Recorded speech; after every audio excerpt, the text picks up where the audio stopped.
Na watu wa sunna alhamdulillah wamejitokeza miaka ya 80 na kitu.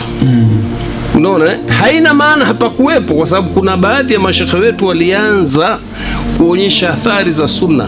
Kwa mfano Sheikh Abdullah Saleh Al-Farsi, kina Sheikh Al-Amin bin Ali, vitabu vyao vinaonyesha wamewahi kufundisha mpaka kitabu Tauhidi cha Muhammad Abdul-Wahhab. Lakini walivyokuja mashekhe mashuhuri hawa kama kina Sheikh Abdullah Saleh Al-Farsi, nakumbuka aliandika vitabu viwili, Bid'a namba 1 na namba 2, ndiye ilimweka wazi kwamba huyu mzee mwelekeo wake ni wa sunna, kwa sababu aliandika kupambana na bid'a, tena kwa kutumia vitabu vya madhehebu ya Kishafi.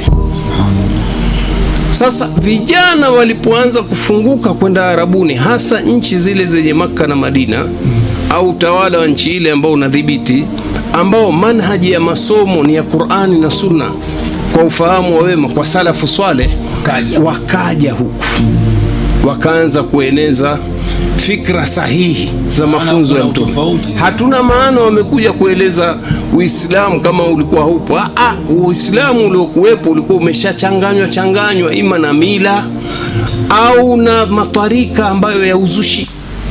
Kwa hiyo ule Uislamu haukuwa safi. Kwa hiyo vijana wakaanza kwanza kuwarudisha watu katika tauhid, jambo la msingi hilo.